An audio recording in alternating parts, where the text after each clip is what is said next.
देखा, पढ़ा, विश्वास हुआ? नहीं हुआ ना। मुझे पता था विश्वास नहीं होगा, लेकिन ये सच है, 100% सच है। जी हाँ, 48,390 रुपये की कमाई और जीरो टैक्स, 1 रुपये का टैक्स नहीं। ये बात 100% सच है। और ये कमाई किसने की है? ये कमाई की है भारतीय क्रिकेट कंट्रोल बोर्ड ने, यानी बीसीसीआई ने। बीसीसीआई क्या है, कैसे कमाई करता है, कैसे इतनी कमाई हुई और कैसे वो 1 रुपये भी टैक्स नहीं देते हैं, इन सभी प्रश्नों के उत्तर आज मैं आपको अपनी इस वीडियो में दूंगा। नमस्कार, मैं हूं आशीष ओझा, आपका दोस्त, आपका साथी। आप सभी का स्वागत करता हूं अपने यूट्यूब चैनल आशीष अपडेट्स पर। मेरे चैनल पर बने रहिए। अगर आप मेरे चैनल पर नए हैं तो सब्सक्राइब कर दीजिए मेरे चैनल को, एक अच्छा सा कमेंट छोड़िए और लाइक कर दीजिए, और वीडियो को पूरा देखिएगा ताकि आपको पूरी जानकारी मिल सके। चलिए वीडियो पर चलते हैं, बात करते हैं कि बीसीसीआई क्या है और बीसीसीआई कैसे कमाता है। साथियों, बीसीसीआई जो है भारतीय क्रिकेट कंट्रोल बोर्ड, भारतीय क्रिकेट कंट्रोल बोर्ड का गठन दिसंबर 1928 में हुआ था।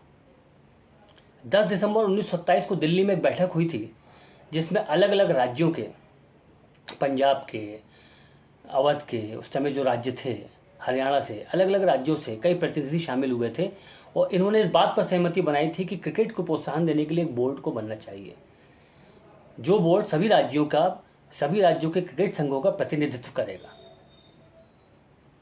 और बीसीसीआई का गठन हुआ। जब इसका गठन हुआ तो बीसीसीआई के जो पहले अध्यक्ष बने थे वो R.E. ग्रांट गोवन थे।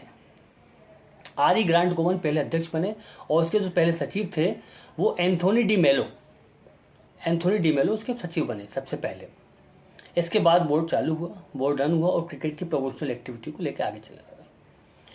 धीरे धीरे बोर्ड ने मध्य प्रदेश और हिंदुस्तान के जितने भी जिले थे, हिंदुस्तान के जितने भी राज्य थे, सभी राज्यों की एक क्रिकेट कमिटीज़ बनाई और उनका प्रतिनिधित्व, जो क्रिकेट संघ थे उनका प्रतिनिधित्व बीसीसीआई करने लगा। उसके बाद बीसीसीआई ने इसको धीरे धीरे आगे बढ़ाया और आगे बढ़ाते बढ़ाते सन 2000 में बीसीसीआई ने आईपीएल लॉन्च किया। आईपीएल का एक आइडिया जो था वो क्रिकेट के लिए था और क्रिकेट की दीवानगी हमारे देश में सभी को पता है। क्रिकेट एक प्रमोशनल स्पोर्ट्स है, काफ़ी लोग उसको पसंद करते हैं, क्रेज़ है क्रिकेट का आज की डेट में। तो क्रिकेट को उन्होंने प्रोफेशनल रूप से आगे बढ़ाने के लिए, क्रिकेट को प्रमोशन करने के लिए और नए खिलाड़ियों को मौका देने के लिए बीसीसीआई ने आईपीएल लॉन्च किया। आईपीएल यानी इंडियन प्रीमियर लीग। 2008 में जब आईपीएल लॉन्च किया तो आईपीएल का जो प्रारूप उन्होंने बनाया, जो फॉर्मेट बनाया, वो बहुत अलग फॉर्मेट था। वो बेसिक क्रिकेट से हट के फॉर्मेट था, टेस्ट मैच और वनडे से हट के फॉर्मेट था। इसमें 20-20 ओवर के मैच होने थे। इस तरह के फॉर्मेट उन्होंने बनाया। शॉर्ट मैचेस हों, छोटे मैचेस हों और नए नए प्लेयर्स को लिया जाए। लेकिन इसमें कमाई करना है, प्लेयर्स को मौका मिलना है तो प्लेयर्स को साथ में कमाई भी मिलना है, बीसीसीआई बोर्ड को भी कमाना है। तो उन्होंने इसमें फ्रेंचाइजी सिस्टम डाला। तो आपने देखा होगा शाहरुख खान कोई टीम खरीद लेते हैं, और भी कई लोग, बिजनेस लॉबी, प्रीति जिंटा ने टीम खरीदी थी, ऐसे कई लोग अपनी अपनी टीम खरीदते हैं और आईपीएल में उतारते हैं। ये उसके फ्रेंचाइजी ऑनर्स हैं और ये उस टीम को उतारते हैं, उनके प्लेयर्स उसमें कमाई करते हैं। एक टीम को भी कमाई होती है, ऑनर को भी कमाई होती है। इससे फ्रेंचाइजी मॉडल बढ़ा तो क्रिकेट का प्रमोशन बढ़ा। बीसीसीआई की जो मेन कमाई का हिस्सा है, क्योंकि आप जानना चाहेंगे 48,390 करोड़ कैसे कमाया, तो बीसीसीआई जो सबसे ज़्यादा पैसा कमाता है वो कमाता है अपने मीडिया के ब्रॉडकास्टिंग राइट्स से।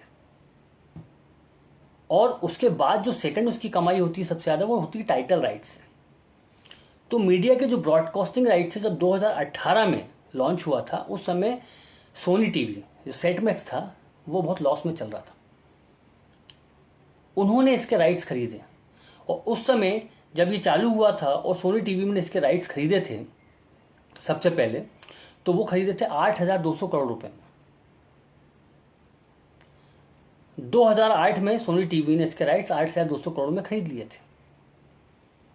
उसके बाद ये आईपीएल आगे बढ़ा और इसी तरीके से 2018 से 2022 तक लगभग 18,500 करोड़ रुपए की कमाई बीसीसीआई ने की। अभी फिलहाल स्टार स्पोर्ट्स नेटवर्क ने बीसीसीआई की नीलामी खरीदी है मीडिया ब्रॉडकास्टिंग राइट्स के लिए। और स्टार स्पोर्ट्स नेटवर्क ने ही 48,390 करोड़ रुपए की बोली लगाई है, जिससे बीसीसीआई को ही कमाई हुई है। स्टार स्पोर्ट्स नेटवर्क के साथ वायाकॉम भी है। वायाकॉम और स्टार स्पोर्ट्स नेटवर्क ने इसकी फ्रेंचाइज खरीद ली है, इसकी ब्रॉडकास्टिंग राइट्स खरीद ली हैं, जो 2023 से, जो इस साल से है, जो उनको अगले सीज़न तक चलेगा, क्योंकि ये राइट्स जो हैं एक साथ बेचे जाते हैं तो कई सीज़न के लिए बेचे जाते हैं। इसी प्रकार से टाइटल राइट्स हैं। टाइटल राइट्स दूसरा एक पहलू है। टाइटल राइट्स जैसे आप समझते होंगे, आपने नाम सुना होगा टाटा आईपीएल, वीवो आईपीएल। तो ये जो आईपीएल मैच से पहले जो अपना नाम लगाना है, जो टाइटल अलॉट होता है, उसके राइट्स खरीदे जाते हैं। अभी टाटा आईपीएल, टाटा के पास इसके राइट्स हैं और टाटा ने 2 सीज़न के लिए राइट्स जो है लगभग 670 करोड़ रुपए में खरीदे हैं। 2008 से बात कर रहे थे हम, 2008 से 2017 तक लगभग 8,400 करोड़ रुपए की कमाई बीसीसीआई ने की है। मतलब 840 करोड़ रुपए सालाना की कमाई इन्हीं दोनों राइट्स से। सोचने की बात है, ठीक है। लेकिन ऐसा नहीं है। बीच में क्या हुआ, बीच में इनकम टैक्स जब इनकी कमाई देखी तो इनकम टैक्स ने इनको नोटिस दिया। इन्होंने इनकम टैक्स के नोटिस को चैलेंज किया और ये उसको लेके इनकम टैक्स ट्रिब्यूनल में गए और वहाँ पर इनको टैक्स में छूट मिली। क्यों मिली? क्योंकि बीसीसीआई जो है वो एक संस्था है, राष्ट्रीय शासकीय निकाय है, लेकिन एक संस्था के रूप में रजिस्टर्ड है और उसको 12A के तहत छूट प्राप्त है आयकर अधिनियम में। उसको जो भी पैसा मिलेगा उस पर छूट प्राप्त है।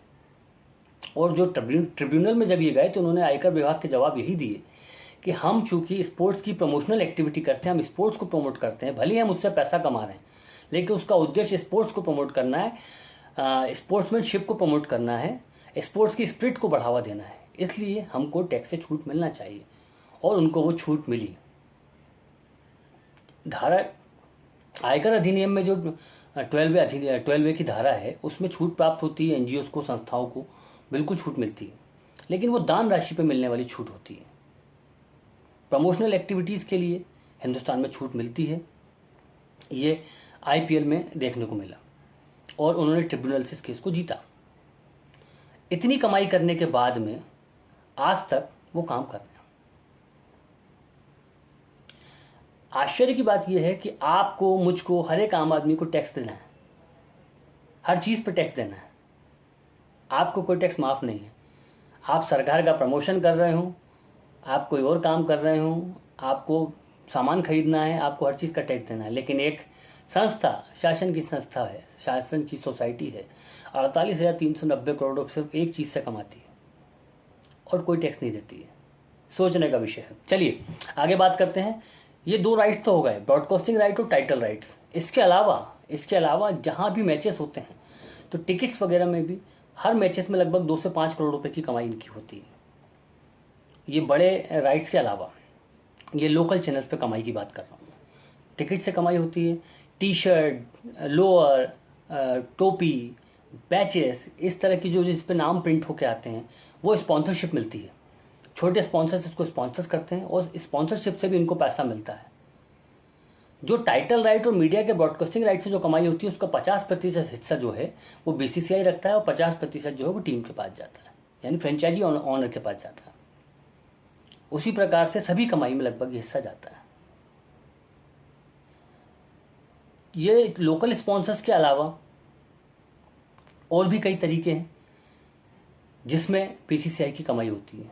जैसे आपने देखा होगा क्रिकेट मैच के दौरान जब ओवर की समाप्ति होती है तो एक ब्रेक होता है तो उस बीच में विज्ञापन चलते हैं।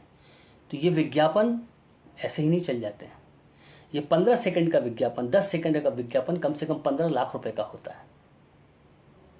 और ऐसे ही चिप्स, पेप्सी और पता नहीं कितनी कंपनियां इसमें विज्ञापन करती हैं, नाम शो करती हैं। तो करोड़ों रुपए की कमाई यहाँ से भी होती है। ये सभी कमाई के रास्ते बीसीसीआई के हैं। इसीलिए मैंने बताया कि इतना बड़ा अमाउंट कमाई का और 1 रुपये टैक्स नहीं। आज आपको पता चला किस तरह से कमाई होती है और टैक्स नहीं दिया जाता है। हमें तो टैक्स देना है, हम देंगे भी।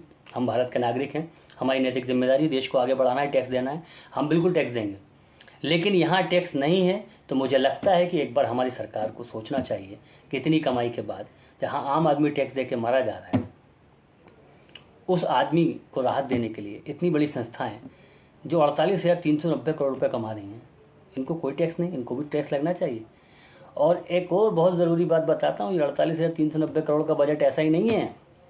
48,390 करोड़ का मतलब समझते हैं आप? ये गोवा, त्रिपुरा, अरुणाचल प्रदेश जैसी राज्य जो हैं उनके सालाना बजट से ज़्यादा है।